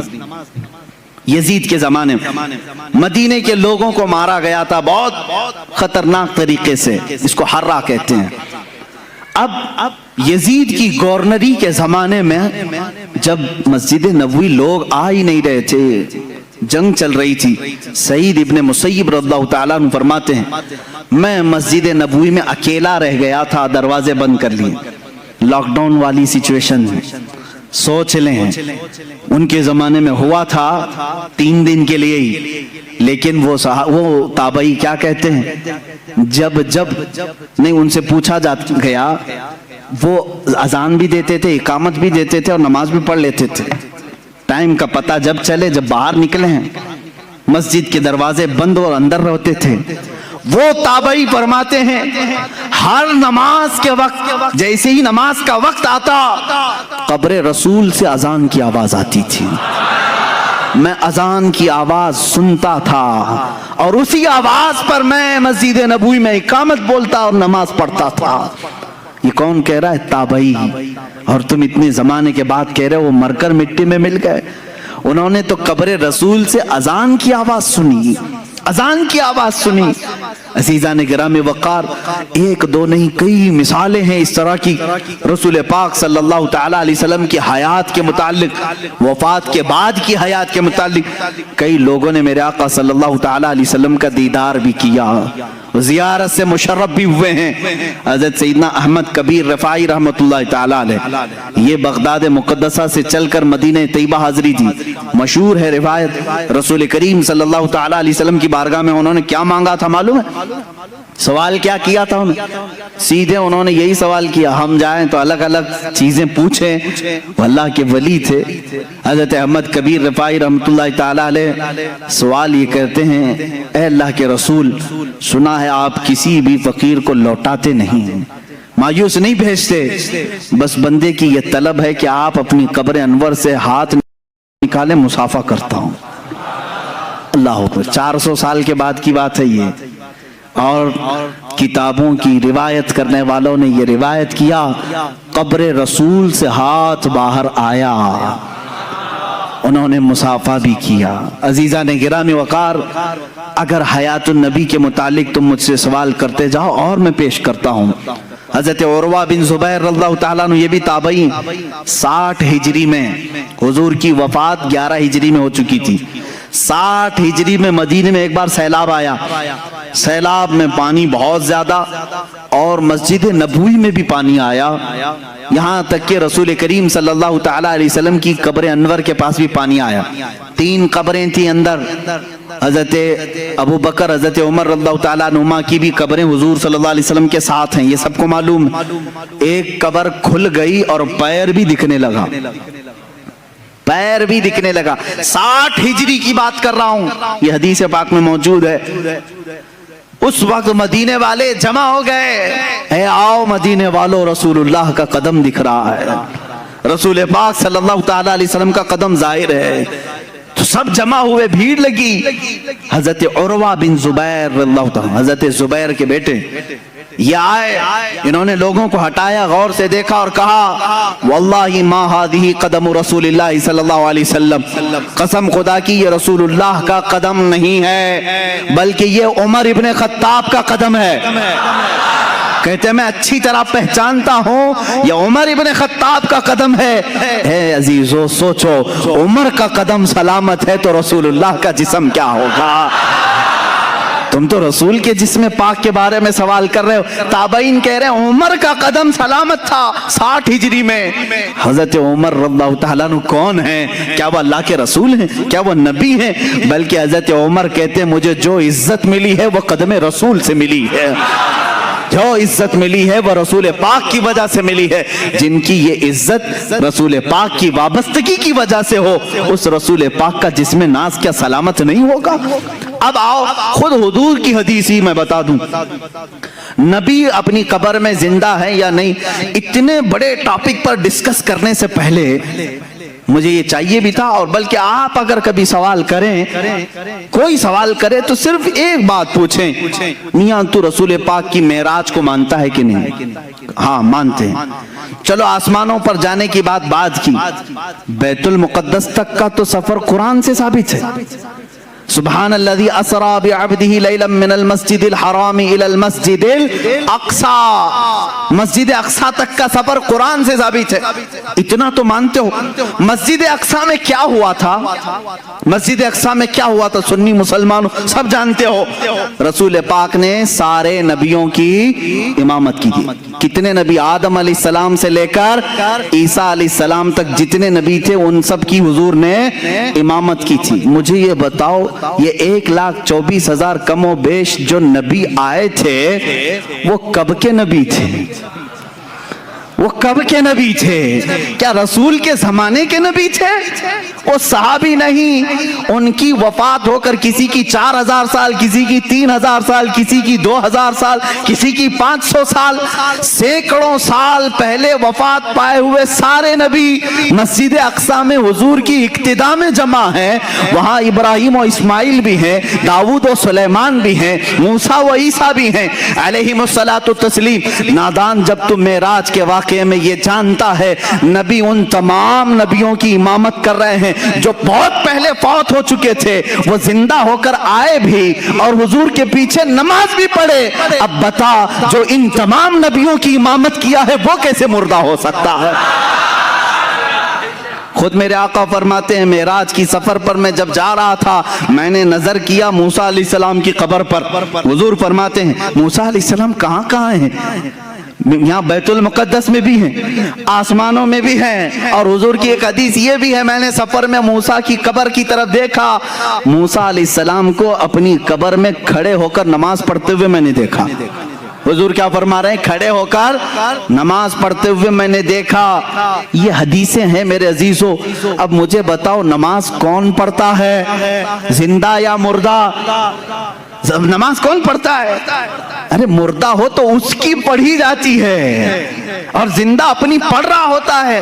اور اللہ کے نبی فرما رہے ہیں موسیٰ علیہ السلام کو میں نے قبر میں نماز پڑھتے ہوئے دیکھا. جب موسیٰ اپنی قبر میں نماز پڑھنے کے لیے زندہ ہے, میرا عقیدہ یہ ہے تو زندہ ہے واللہ, تو زندہ ہے واللہ. میری چشم عالم سے چھپ جانے والے رسول کریم صلی اللہ تعالی علیہ وسلم کی حیات طیبہ کے لیے بہت ساری دلیلیں ہیں, خود احادیث سے ثابت ہیں.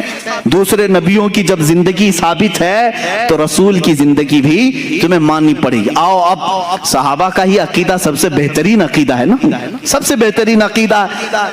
ماں عائشہ صدیقہ رضی اللہ تعالیٰ عنہا کا عقیدہ پوچھتے ہیں, آپ کا عقیدہ کیا ہے رسول کے متعلق؟ سنیں. جب رسول کریم صلی اللہ تعالیٰ علیہ وسلم وفات پا گئے, حضور پاک صلی اللہ تعالیٰ علیہ وسلم کی وفات ہوئی, آپ کا دفن, آپ کی تدفین کہاں ہوئی؟ وہ حجرہ عائشہ ہے. حضرت عائشہ صدیقہ کا وہ مکان تھا, اسی میں وہ آرام فرماتی تھی. حضرت عائشہ کے حجرے میں حضور کی تدفین ہوئی, سب کو معلوم ہے. حضرت عائشہ صدیقہ کے پاس ہی چابی رہتی تھی. حضرت عائشہ کمرہ کھولتی تھیں, کمرے کے اندر جاتی تھیں, صفائی کرتی تھیں. چند سالوں کے بعد حضرت ابو بکر صدیق کا وصال ہوا. حضرت ابو بکر صدیق بھی کہاں دفن ہوئے؟ رسول پاک صلی اللہ علیہ وسلم. ان کی بھی تدفین کا انداز بھی یہ ہے, انہوں نے وصیت کی تھی میرا جنازہ حجرے کے سامنے رکھ دینا, اگر رسول سے اجازت ملے تو دفن کرنا. 2.5 سال کے بعد وفات ہوئی, حضور کی وفات کے 2.5 سال کے بعد. کوئی صحابی یہ نہیں پوچھ رہا حضرت ابو بکر سے اجازت ہم کیسے لیں گے, وہ تو قبر میں ہے, کسی نے پوچھا نہیں. حضرت ابو بکر نے وصیت کی, سب نے کہا ہاں پوچھ لیں گے.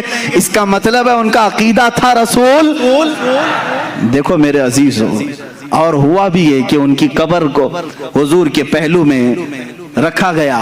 حضرت عائشہ کے کون ہیں؟ حضرت ابو بکر والد ہیں نا. حضرت ابو بکر صدیق حضرت عائشہ کے باپ ہیں، والد ہیں. اور حضور صلی اللہ علیہ وسلم ان کے کیا ہیں؟ شوہر ہیں. حضور حضرت عائشہ کے کیا ہیں؟ شوہر ہیں. دونوں بھی محرم ہیں، دونوں محرم ہیں. حضرت عائشہ صدیقہ فرماتی جب حضرت عمر دفن ہوئے تو اب وہ اس حجرے میں جانا بند کر دیتی، اب صفائی کے لیے نہیں جاتی تھی. جب تک حضرت ابو بکر اور حضور صلی اللہ علیہ وسلم تھے حضرت عائشہ اس حجرے میں جاتی تھی، اس حجرے میں جاتی تھی. جب حضرت عمر اس میں دفن ہو گئے آپ نے چابی دوسرے کے ہاتھ میں دے دی اور وہاں نہیں جانے لگی. کسی نے پوچھا اماں آپ پہلے جاتی تھی اندر حجرے میں، اب کیوں نہیں جاتی؟ کہتی ہیں رسول میرے محرم تھے، ابو بکر میرے محرم تھے، عمر میرے لیے غیر محرم ہے، میں ان سے پردہ کرنے کے لیے نہیں جاتی. مجھے بتاؤ اماں عائشہ، پردے کا حکم تو زندوں کے لیے ہے، پردے کا حکم کس کے لیے ہے؟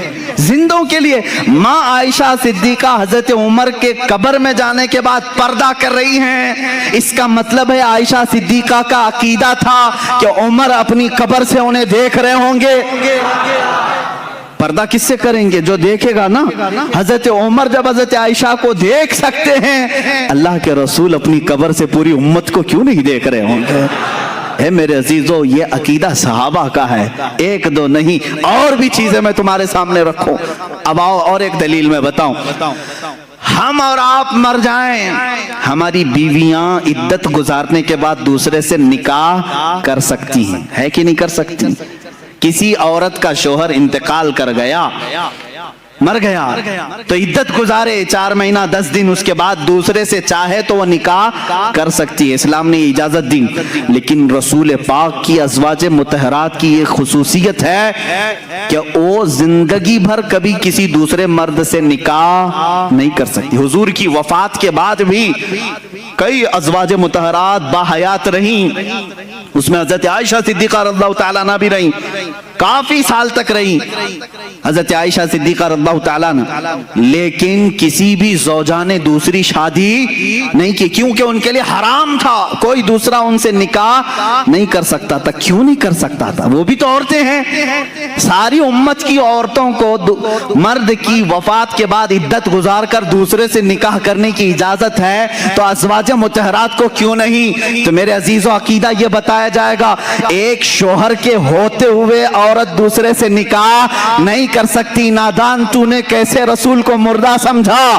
وہ آج بھی رسول کی ازواج ہیں، وہ قیامت تک رسول کی بیویاں ہیں. کوئی دوسرا مرد ان کا شوہر نہیں ہو سکتا. تم اور ہم ہیں، موت کے بعد رشتے ختم ہو جائیں گے. وہ رسول ان کے زوج ہیں، شوہر ہیں قیامت تک، بلکہ جنت تک بھی وہ ازواج مطہرات کے شوہر ہیں. یہ دلیل ہے اس بات کی کہ رسول زندہ ہیں. زندہ مرد کی موجودگی میں عورت دوسرے سے نکاح نہیں کر سکتی. اور ایک عقیدہ یہاں اور بھی ملتا ہے. اور ایک چیز میں بتاؤں، میاں باغ فدق کا مسئلہ آج بہت کچھ اٹھا ہوا ہے. ایسے ایسے لوگ اٹھ رہے ہیں جن کو اڑنا بھی نہیں آتا، بولنا بھی نہیں آتا. ہاں، یہ ان کو یوں سمجھ لیں کہ بارش میں بہت سارے کیڑے آتے ہیں. اس وقت شیعوں کی طرف سے یہ مسئلہ اٹھایا گیا. باغ فدق حضور صلی اللہ تعالیٰ علیہ وسلم کا ایک باغ تھا ان کی زندگی پاک میں. آپ کی وفات کے بعد حضرت فاطمہ الزہرا رضی اللہ تعالیٰ عنہ نے وہ حضرت ابو بکر صدیق سے سوال کیا کہ میرے والد کا باغیچہ تھا، ہر ایک کے باپ کے انتقال کے بعد وراثت اس کی اولاد کو ملتی ہے نا. اب حضور کی اولاد میں سوائے حضرت فاطمہ کے کوئی دوسرا تھا نہیں، وراثت میں ان کو ملنا چاہیے تھا باغیچہ. لیکن حضرت ابو بکر صدیق نے یوں فرمایا، اے بطول، اے فاطمہ بنت محمد صلی اللہ علیہ وسلم، آپ کی عظمت، آپ کی شان بہت بلند و بالا، لیکن میں نے آپ ہی کے والد گرامی سے ایک حدیث سنی ہے. حضور نے فرمایا، نحن معاشر الانبیاء لا نورث درہما ولا دینارا. حضور نے فرمایا ہے ہم انبیاء کی جو جماعت ہے، ہم وراثت میں کوئی مال نہیں چھوڑتے، اور جو کچھ بھی چھوڑ جائیں وہ پوری امت کے لیے صدقہ ہوتا. رسول کی وراثت نہیں بانٹی جاتی تو حضرت فاطمہ واپس آ گئی.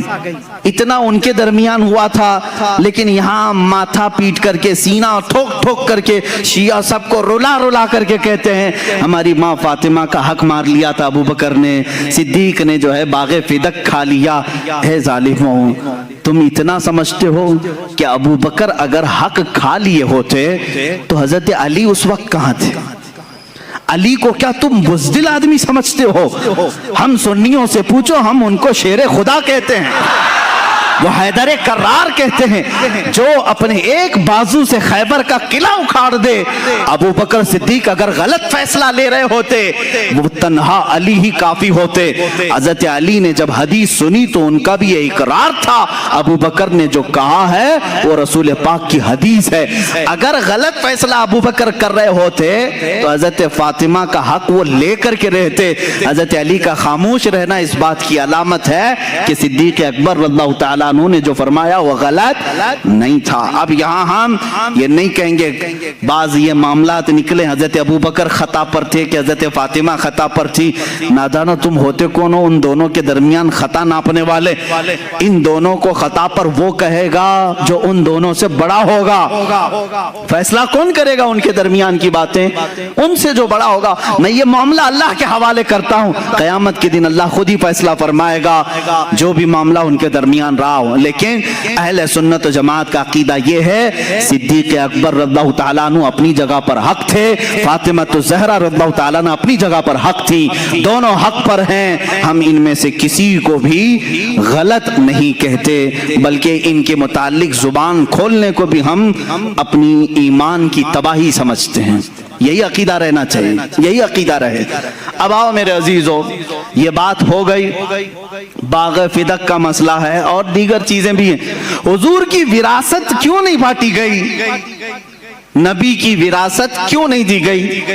اب اس کو ایک عاشق رسول نے اپنی کتاب میں یوں بیان کیا، کہا ہے میاں جو کچھ بھی وراثت بڑھتی ہے وہ انسان کے مرنے کے بعد. زندگی میں اگر میں کچھ بیٹے کو دے دوں تو اس کو وراثت نہیں کہتے، اس کو کہتے ہیں ہبہ، یہ بخشش ہے، یہ دے دیا باپ نے. موت کے بعد وراثت بڑھتی ہے. ظاہر سی بات ہے، باپ کو گھر میں رکھا اور وراثت کی بات کر رہے ہو تو نہیں، یہ وراثت نہیں ہے. تم جائیداد کی لڑائی کہہ سکتے، وراثت نہیں. باپ کو قبر میں دفن کر کے آئے اس کے بعد وراثت بڑھتی ہے. ایک عاشق رسول نے کیا خوب کہا، وراثت مرنے کے بعد مردوں کی تقسیم کی جائے، وہ وراثت کو تقسیم کرے میرے رسول کی جو رسول کو مردہ تسلیم کرے. ہم تو رسول کو زندہ سمجھتے ہیں، کائنات کے ہر چپے پر آج بھی وہ مالک و مختار ہیں، آج بھی وہ مالک ہیں. تو مالک کے ہوتے ہوئے وراثت کے بانٹنے کی ضرورت کیا ہے؟ فاطمہ کے باپ آج بھی باغ فدق کے مالک ہیں. ہمارا عقیدہ تو یہ ہے. عزیزان گرامی وقار، آخری باتوں کی طرف آتا ہوں. رسول پاک صلی اللہ تعالی علیہ وسلم کی وراثت نہیں تقسیم کی گئی، اس بات کی علامت ہے کہ وہ ہم میں زندہ ہے. یہی عقیدہ ہے نا، رسول پاک ہم میں زندہ ہیں، وہ اپنی قبر اطہر میں زندہ ہیں. وہ زندگی کی کیفیت کیا ہے یہ اللہ بہتر جانے، وہ کیسی زندگی ہے. لیکن ہمیں اتنا معلوم ہے اللہ تعالیٰ نے یہاں موجودہ جو زمین پر زندگی ہوتی ہے اس سے ہزاروں لاکھوں درجے افضل زندگی ان کو قبر اطہر میں عطا کیا ہے. وہ رسول پاک صلی اللہ تعالیٰ علیہ وسلم آج بھی دستگیری فرماتے ہیں، آج بھی دستگیری فرماتے ہیں. یہ الگ عنوان ہے کہ اب رسول مدد کرتے ہیں کہ نہیں کرتے. بس اتنا سمجھ لو کہ زندہ ہیں تو مدد بھی کریں گے انشاءاللہ. جن کے لیے مر گئے ان کے لیے مدد بھی نہیں ہے.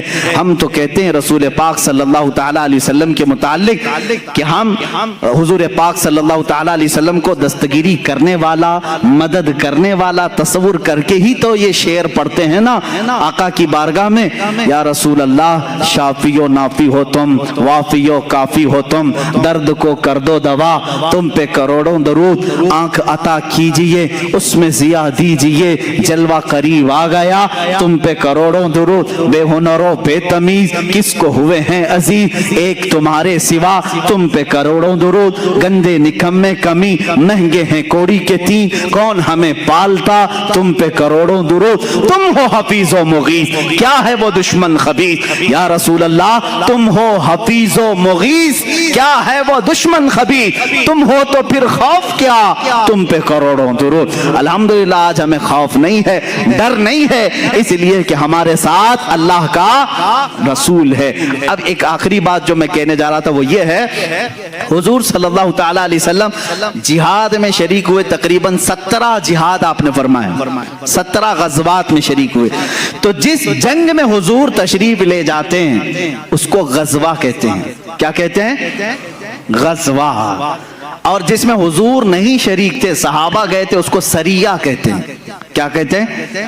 یہ دونوں ڈیفینیشن یاد رہنا چاہیے. بدر میں حضور تھے بنفس نفیس, تو اس کو کیا کہیں گے؟ غزوہ بدر. جس میں حضور پاک صلی اللہ تعالی علیہ وسلم اپنے جسم اطہر کے ساتھ شریک رہے, جیسے جنگ احد, اس کو بھی کیا کہیں گے؟ غزوہ احد. غزوہ کہتے ہیں جس میں حضور شریک رہیں. لیکن ایک جنگ کا تذکرہ ملتا ہے غزوہ ہند. یہ مسئلہ چھیڑتے ہی کچھ لوگوں کے پیٹ دکھنے لگتے ہیں آج. ہاں, لیکن یہ حدیث پاک ہے. بہت سارے پنڈت ڈسکس کر رہے ہیں غزوہ ہند ہونے والا ہے, غزوہ ہند ہونے والا ہے. ہاں, وہ ڈسکس کر رہے ہیں کیونکہ حدیثوں کی کتابیں پڑھے ہوں گے. اچھی بات ہے, تم پڑھ کر کے ہی ڈرتے رہو. یہ اور بات ہے کہ سنی ابھی تک سوئے ہوئے ہیں, مسلمان ابھی تک سوئے ہوئے ہیں. ہمارے پاس تو کوئی ایسی چیز دکھتی نہیں ہے, لیکن یہ اللہ ہی کی مدد ہے, ابھی سے ڈر ہے. خیر, میں ان تمام چیزوں پر نہیں جا رہا ہوں, لیکن اتنی بات ہے کہ غزوہ ہند کیا ہے. حضرت ابو ہریرہ رضی اللہ تعالیٰ عنہ روایت کرتے ہیں, ایک غزوہ ہوگا, 2 غزووں کے بارے میں حضور نے جنت کی بشارت دی. ایک قسطنطنیہ استنبول فتح کرنے والا لشکر, اور ایک ہند میں آخری وقت قیامت کے قریب ایک غزوہ ہوگا, اس میں شریک جتنے ہوں گے حضور فرماتے ہیں وہ بے حساب جنت میں جائیں گے.